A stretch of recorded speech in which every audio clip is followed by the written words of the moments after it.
말씀 보겠습니다. 신약성경 히브리서 7장 22절에서 25절 말씀입니다. 신약성경 히브리서 7장 22절에서 25절 말씀 찾으신 줄 알고 제가 봉독해 드리겠습니다. 이와 같이 예수는 더 좋은 언약의 보증이 되셨느니라. 제사장 된 그들의 수효가 많은 것은 죽음으로 말미암아 항상 잊지 못함이로되 예수는 영원히 계심으로 그 제사장 직분도 갈리지 아니하느니라. 그러므로 자기를 힘입어 하나님께 나아가는 자들을 온전히 구원하실 수 있으니 이는 그가 항상 살아 계셔서 그들을 위하여 간구하심이라. 아멘. 우리가 하나님께 가까이 가느니라. 오늘 두 번째 말씀입니다. 초대교회 유대 출신 성도들은 대개 율법 아래서 전통적인 제사제도에 익숙해져 있었기 때문에 그들이 습관적이고 또 의식적으로 어떤 순서, 율례, 법도 이런 것처럼 의례적으로 하는 이런 것에 젖어 있기 때문에 멜기세덱의 반차를 이은 예수 그리스도의 완전하고 영원한 제사, 즉 속죄사역, 예수님의 십자가의 제물 대심으로 말미암아 얻은 이 영원한 속죄사역에 대한 것에 대하여 무지했다는 겁니다. 그래서 히브리서 기자는 구약의 율법에 의한 레위 지파를 통해 수행된 제사제도의 불완전한 이런 것을 지적하면서 레위 지파에 의한 습관적인 이 제사가 불완전하다. 그러면서 오늘날 우리 성도들에게 있어서 완전하고 유일한 대제사장은 영원한 하나님의 제사장인 멜기세덱의 멜기세덱의 그 반열을 순서를 따라 난 예수님 한 분뿐이다. 이것을 분명하게 가르쳤습니다. 성도의 구원은 예수 그리스도의 속죄 사역으로 완성되었기에 그 특성은 오늘의 우리에게 매우 중요한 뜻을 갖습니다. 그렇다면 과연 예수 그리스도는 어떤 대제사장인가? 그분은 바로 무궁한 생명의 능력을 가지신 대제사장이시다 했습니다. 15절 말씀을 보면은 멜기세덱과 같은 별다른 멜기세덱과 같은데 별다른 한 제사장이 일어난 것을 보니 더욱 분명하도다. 그는 육신에 속한 한 계명의 법을 따르지 아니하고 오직 불멸의 생명의 능력을 따라 되었으니. 여기서 육신에 속한 한 계명의 법, 육신에 속한 한 계명의 법, 이것은 육신의 혈통을 따라서 제사장의 직분을 얻도록 규정한 법, 즉 율법을 말합니다. 아론의 반열인 레위 지파의 제사장, 모세의 형이었던 아론의 자녀로 아들로 태어났던 레위 지파, 그 레위 지파로 이어져 왔던 제사장, 율법에 의한 제사의 어떤 절차라든지 방식이라든지 또 성전 건축을 하는 규례라든지 또 희생 제물에 대한 이런 규례, 법도 또 형식, 율법에 대한 형식과 또 정결의식, 어떻게 정결하게 하는지 이런 희생 제물의 피가 인간의 죄를 완전히 없이하지 못하므로 이것을 갖다 18절에서는 연약하고 무익하다 이렇게 말을 했습니다. 18절 전에 있던 계명은 이 율법은 연약하고 무익함으로 패하고 했습니다. 또 아무것도 온전하게 못한다 했습니다. 19절에 율법은 아무것도 온전하게 못할지라. 그러나 주님의 대속 사역은 우리 성도들에게 더 좋은 소망이 생기게 한다 했습니다. 19절 이에 더 좋은 소망이 생기니 이것으로 이 소망으로 우리가 하나님께 가까이 가느니라 했습니다. 영생의 소망이 있는 하나님의 보좌가 있는 저 천성 하늘나라에 들어갈 수 있는 이런 소망을 우리에게 주셨다 했습니다. 그리고 또한 이 예수 그리스도는 하나님께서 직접 맹세하심으로 세우신 대제사장이다 했습니다. 하나님이 직접 하셨는데 그 직접 하신 것도 맹세로 하셨다는 겁니다. 참 이 사실은 놀라운 사실입니다. 20절을 봅니다. 예수께서 제사장이 되신 것은 맹세 없이 된 것이 아니니 없이 아니니 했으니까 부정의 부정은 긍정이죠. 그 맹세로 했다는 거예요. 이는 곧 예수님께서 21절에 그들은 맹세 없이 되었으되 그들 레위지파들은 하나님께서 맹세하지 않은 것으로 제사장이 되었는데 오직 예수는 자기에게 말씀하신 이로 말미암아 맹세로 되신 것이라. 이런 곧 예수님의 대제사장 직분은 하나님께서 직접 맹세하심으로 주어진 것임을 뜻합니다.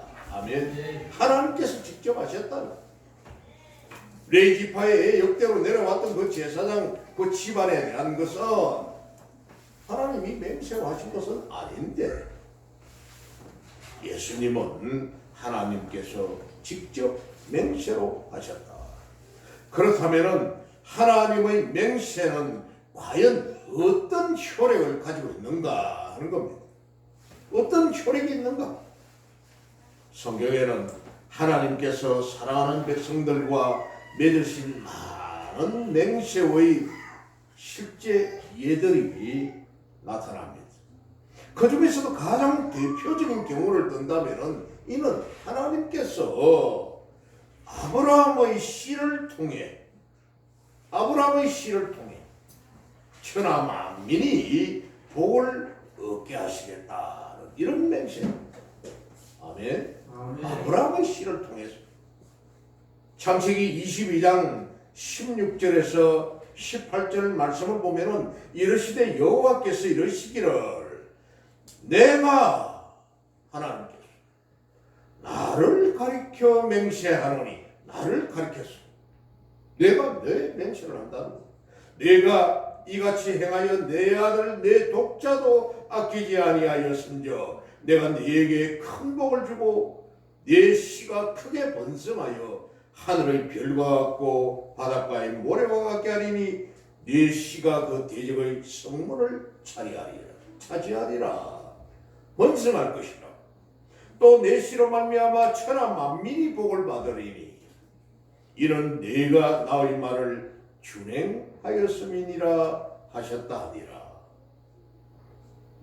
아브라함이 백세에 얻었던 아들 이삭을 모리아 산에 가서 내게 번제물로 바치라. 그럴 때에 아브라함은 한마디였던 불순종이나 대꾸 없이 그냥 내 아이를 데리고 살 길 모리아 산으로 가서 거기서 아이를 꿀 앉혀놓고 이제 칼을 뽑아서 이 아이를 잡으려고 합니다.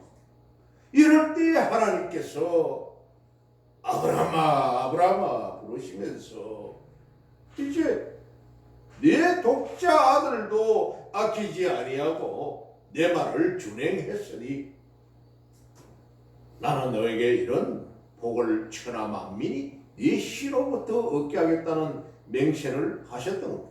그리고 이 맹세는 여기서부터 2000년이 지난 뒤에 예수 그리스도의 성육신 인카네이션이라고 합니다.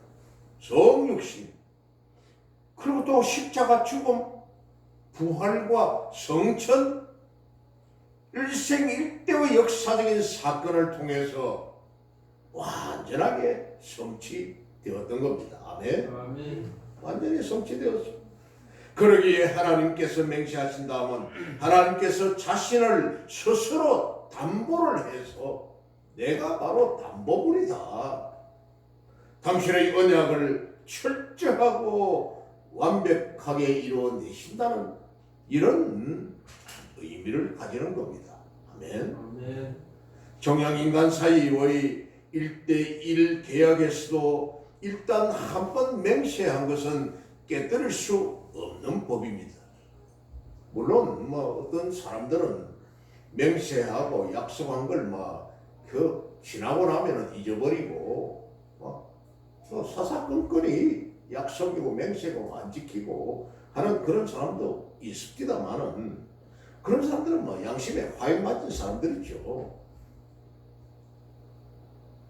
사람 간의 이런 맹세나 약속도 함부로 깨뜨릴 수가 없는데 이러한데 결코 시건치 않으시며 영원 불변하신 하나님께서 자신을 담보로 하여 그것도 한 사람이 아닌 이 땅의 모든 성도들과 맺으신 언약 맹세 내 씨가 번성할 것이라는 아브라함 이후에 가고 오는 모든 세대 하나님을 믿는 백성들입니다. 그들에게 맺으신 언약을 어찌 바꿀 수가 있다는 말입니까? 할렐루야. 하나님께서는 결코 이런 맹세를 바꿀 수 없다는 겁니다. 그러면 오늘 본문에서 과연 하나님께서 스스로 담보하여 맹세한 이 내용은 무엇입니까? 즉 그것은 율법을 통해 주신 속죄의 언약보다 월등히 뛰어난 완전한 언약, 예수 그리스도를 더 좋은 언약을 이 보정으로 삼으시겠다는 맹세입니다. 아멘. 아멘. 예수 그리스도를 보내셔서 율법보다 더 좋은 언약을 보정 담보물로 하겠다는 겁니다. 22절을 다시 보고 이와 같이 예수는 더 좋은 언약의 보정이 되셨느니라. 즉 구원의 언약을 가리키는 겁니다. 또한 이 보정이라고 하는 이 말은 헬라어로 엥귀오스라고 이렇게 말을 합니다만 계약할 때에 당사자 사이에 계약이 파괴될 이런 계약이 깨질 위험성을 대비하여서 2차적으로 책임을 질 담보자, 즉 보증인이죠. 지금은 이제 그런 일들이 없습니다. 은행에 어떤 대출을 한다든지 또 어떤 일들을 할 때 제3자를 보증인으로 세우고 또 특히 은행 대출할 때에 보증인을 세웁니다. 또 재정보증이라고 해가지고 직장에 입사할 때도 재정보증서라고 해서 2사람 이상 보증인을 세워가지고 이렇게도 합니다만 그렇듯이 이 확실한 책임을 질 그런 담보자, 보증인을 세우는데 이 담보를 제공한 보증인은 최악의 경우에 자기 가산을 몰수당하거나 심하면 생명까지도 빼앗길 그런 위험을 감수해야 했습니다. 보증인이 되면 제가 참 이런 경험했잖아요. IMF의 부도를 맞아서 쫙 망했을 때 과연 나 역시도 내 가족들도 저 역전의 노숙자들과 같이 하늘을 이불 삼아 하늘을 지붕 삼아 살아가겠구나. 어라, 이 일을 어떻게 해야 하나. 마산 역전의 노숙자들 그 형편을 보니까 노숙하는 사람이 교도소에 들어갔다가 나왔던 재소자, 아니면은 직장의 구조조정으로 잘린 사람, 또 아니면은 사업이 망하여서 노숙자 된 사람, 또 아니면은 부도를 내서 망한 사람, 부도를 당해서 망한 사람, 빚보증을 서서 보증인이 돼가지고 망한 사람, 별별 사람들이 다 있더라고요. 보증 잘못 써가지고 가산을 탕진했던 이런 사람들, 수많은 이런 사람들이 있더라고요. 이런 폐해를 없애기 위하여서 정부에서는 이제 엄격하게 보정제도를, 이런 삼자 보정 이런 것들은 다 없애버렸죠. 없애버리고 본인의 정확한 신용을 가지고 대출을 한다든지 뭐 자신의 담보물을 가지고 대출을 한다든지 이렇게 법을 바꿨습니다. 따라서 오늘 22절에서 예수 그리스도를 구원 언약의 담보자로 보증인으로 삼으셨다는 이 말은 하나님의 구원 언약은 실로 부인되거나 변경될 수 없다는 확실한 것임을 뜻하는 말입니다. 아멘. 결코 바뀔 수 없다는 겁니다. 그리고 실제 하나님께서도 자신의 구원 언약을 성취하기 위해서 독생하신 아들을 십자가에 달려 피 흘려 죽게 하심으로써 맹세를 완전히 이루셨습니다. 할렐루야. 네. 모리아 산에 이삭을 바쳤던 아브라함처럼 하나님께서 그 독생자 아들 예수를 십자가에 달려 희생 제물되게 하신 이 사실, 이처럼 우리 성도의 구원 언약은 하나님께서 자신의 이름을 걸어 스스로 맹세하시고 또한 독생자 아들을 보증 세우셨기에 결코 무효가 될 수가 없다는 겁니다. 그래서 사도 바울은 이런 하나님의 놀랍고 고마운 사랑이 결코 변개될 수 없음을 확신하며 이르기를 로마서 8장 38절에서 39절에 내가 확신하노니, 확신한다. 사망이나 죽음이나 생명이나 천사들이나 권세자들이나 현재 일이나 장래 일이나 능력이나 높음이나 깊음이나 다른 어떤 피조물이라도 우리 주 예수 그리스도의 안에 있는 하나님의 사랑에서 끊을 수 없다. 이렇게 고백을 했습니다. 네. 어떤 것에서도, 사망과 생명에도, 어떤 권세자나 어떤 장래일과 능력이 어떤 것을 가지고 와도 우리를 하나님의 그 사랑 안에서 우리를 빼앗아갈 수가 없다 했습니다. 아멘. 또한 예수 그리스도는 영원한 대제사장이십니다. 23절에서 25절에 있는 말씀처럼 히브리서 기자는 구약 당시에 레위 지파의 혈통을 따라난 이 대제사장들은 그 숫자가 많았다 했습니다. 23절은 제사장 된 그들의 수요가 많은 것은 제사장들의 숫자가 많았다. 그들이 죽음으로 말미암아 항상 잊지 못함이로되, 그들이 죽으니까 자신의 생명 있는 그때만 제사장으로 해먹고, 전 시간에 말씀 또 드렸지만은 레위 지파의 청년이 25세가 되면 30세까지 5년간 제사장 교육을 시켜서 30세부터 50세까지 제사장 직분을 감당하고 그러면 은퇴를 하는 겁니다. 은퇴를 하면 새 제사장이 세워질 것이고, 병이 들거나 안 그러면 사고로 죽음을 일찍 당하면 또 바꿀 것이고, 즉 레위 지파에서 난 대제사장들은 유한한 인간이기 때문에 사망으로 인해 항상 새로운 대제사장을 필요로 했습니다. 그래서 유대 초대 시대의 역사학자였던 요세푸스는 주전 AD 37년에서 한 100년 사이에 활동을 했던 유대 역사학자입니다. 이 요세푸스는 최초의 대제사장인 아론에서부터 예루살렘 성전이 파괴된 때 AD 70년입니다. AD 70년 이때 로마 장군에 의한 디도, 티투스라고도 말을 하고 디도라고 합니다만, 이 디도에 의하여서 예루살렘 성전이 완전히 파괴될 때까지 이스라엘의 대제사장은 모두 83명이었다. 이렇게 정언을 했습니다.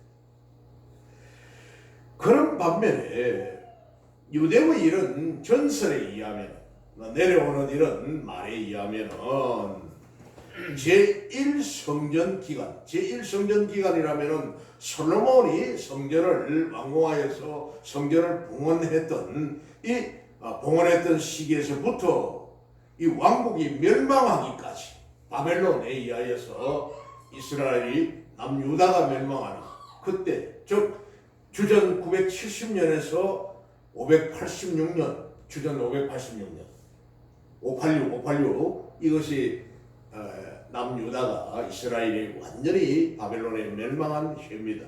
그동안에 18년, 그러니까 솔로몬 성전에서부터 바벨론에 멸망할 때까지 그때 제사장이 18명 있었고, 또 제2성전이라면 이제 페르시아에서 고레스가 백성들을 포로를 다시금 본토 땅으로 돌려보내가지고 스룹바벨에 의하여서 제2성전이 건축이 됩니다.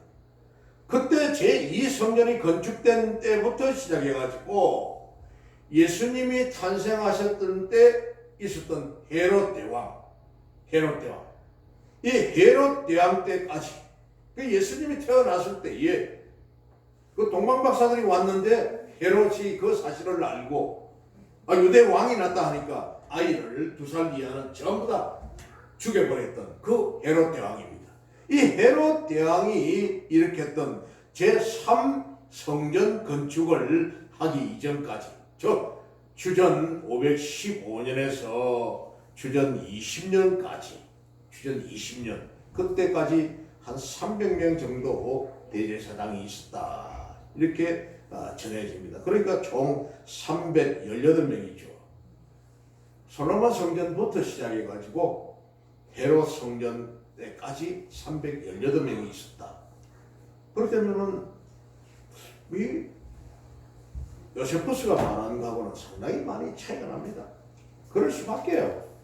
전쟁이 있었고 침략이, 그 이후에 이제 바벨론이 세워졌고, 바벨론 이후에는 페르시아가 세워졌고, 페르시아 이후에는 또 헬라 제국 알렉산더가 세워졌고, 그 이후에 또 로마 제국이 세워지는 이런 역사의 소용돌이 속에서 마카비오스라는 이런 또 이스라엘을 복원시키려고 운동했던 이런 사람들도 있었고, 수많은 이런 속에 있었다 보니까 제사장이 빨리 교체되고 죽고 막 이렇게 될 수밖에 없었죠. 아무튼 그 정확한 숫자는 알 수가 없지만은 구약 시대에는 많은 대제사장들이 이스라엘 백성들의 중보 사역을 감당했다는 겁니다. 대제사장들이 중보 사역을 감당했다. 오늘날 막 캐톨릭에 가면은 사제가, 신부가 고해성사라고 해가지고 성도들이 찾아와서 그에게 아뢰고, 자신들이 하고 싶은 말을 아뢰고, 또 그가 다시금 중보자가 되어서 아뢰는 이런 상황이 있습니다만, 이런 형태인 것 같습니다. 그래서 이런 곧 이 구약 대제사장들의 중보 사역은 일시적이며 임시적으로 하는 이런 임시 변통적인 이런 삶이었습니다. 영원하지 않았다는 거죠. 그러나 히브리서 기자는 오늘 24절에서 예수 그리스도는 영원히 계심으로 아멘. 그 제사장 직분도 갈리지 아니하느니라. 안 바뀐다. 오직 예수 그리스도 이분은 영원한 대제사장이시다. 아멘. 이는 예수 그리스도의 중보 사역은 결코 후임자에 의해서 중단이 되거나 교체되지 아니하고 영원히 계속된다는 것을 말하는 겁니다. 아멘. 그렇습니다. 실로 우리 대제사장 되신 주님 십자가 죽음에서 부활 성천하신 이후에 지금까지 하나님의 보좌 우편에 계시며 우리 성도를 위해서 하나님께 간구하고 계십니다. 그리고 이 중보사역은 우리 성도들이 마지막 날 주님의 보좌 앞에 가는 그 순간까지 결코 끊어지지 아니하고 계속 된다는 사실입니다. 아멘. 25절을 봅시다. 우리 같이 한번 한 목소리로 읽어보겠습니다. 25절 시작. 그러므로 자기를 힘입어 하나님께 나아가는 자들을 온전히 구원하실 수 있으니 이는 그가 항상 살아계셔서 그들을 위하여 간구하시니라. 할렐루야. 아멘. 이에 대한 이 사도 바울의 고백을 보면은 로마서 8장 34절에서 누가 정죄하리요? 누가 정죄할 것인가? 죽으실 뿐 아니라 다시 살아나신 이는 그리스도 예수시니 그는 하나님 우편에 계신 자요 우리를 위하여 간구하시는 자신이라. 아멘. 히브리서의 말씀이 그저 좀 쉬운 것 같아도 상당한 깊은 교리적인 내용이 이 안에 있습니다. 상당히 좀 난해하기도 합니다. 난해한 이런 내용이기도 합니다만 잘 제가 풀어서 설명을 해드릴 때에 잘 듣고 이해를 잘 하시기 바랍니다. 그렇다면 우리의 영원한 대제사장 되신 주님께서 우리 성도를 위해서 끊임없이 간구하는 그 내용은 과연 무엇인가? 뭘 우리를 위하여서 예수님께서 하나님께 간구하시는가? 그것은 바로 우리 성도의 속죄와 구속의 은혜에 대한 간구입니다.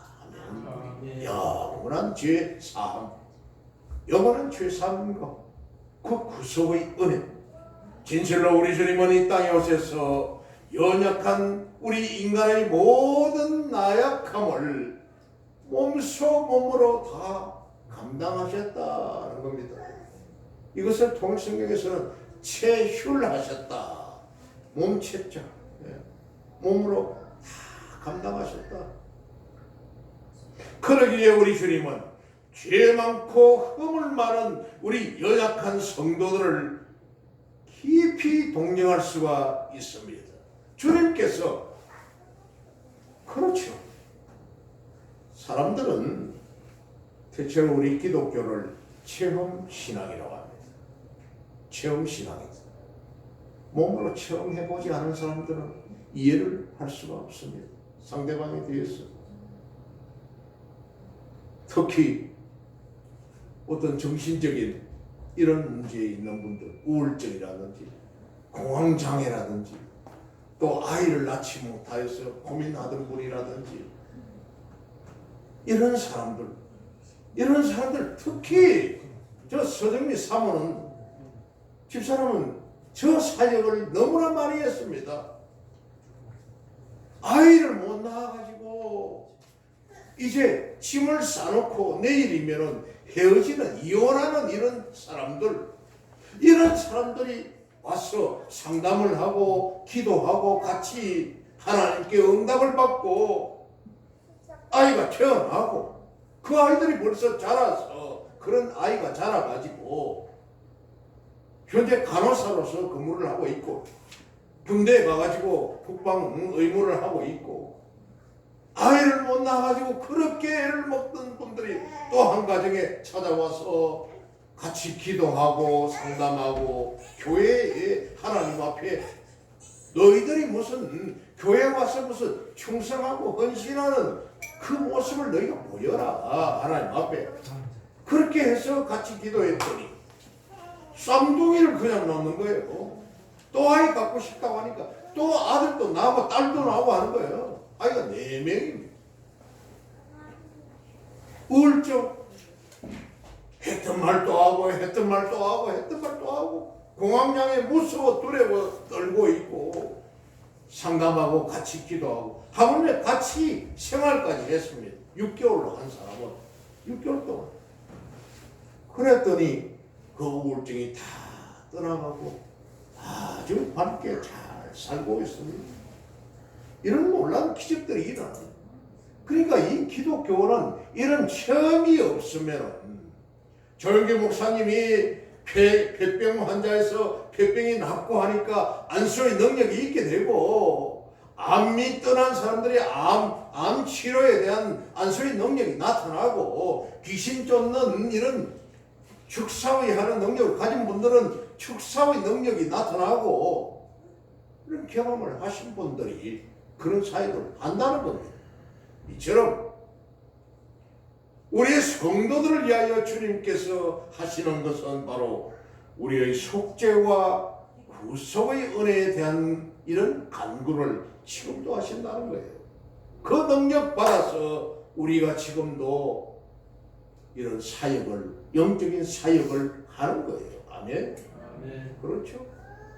진실로 우리 주님은 이 땅에 오셔서 연약한 우리들의 이 나약함을 직접 체휼하셨고, 그러기에 우리 주님은 죄 많고 허물 많은 우리 연약한 성도들을 깊이 동정하실 수가 있다는 겁니다. 예수님이 직접 우리에게 사역을 능력을 주신 것이 아니라 성령님을 보내셔서 우리와 동행함으로 이런 사역을 하도록 하셨다는 거죠.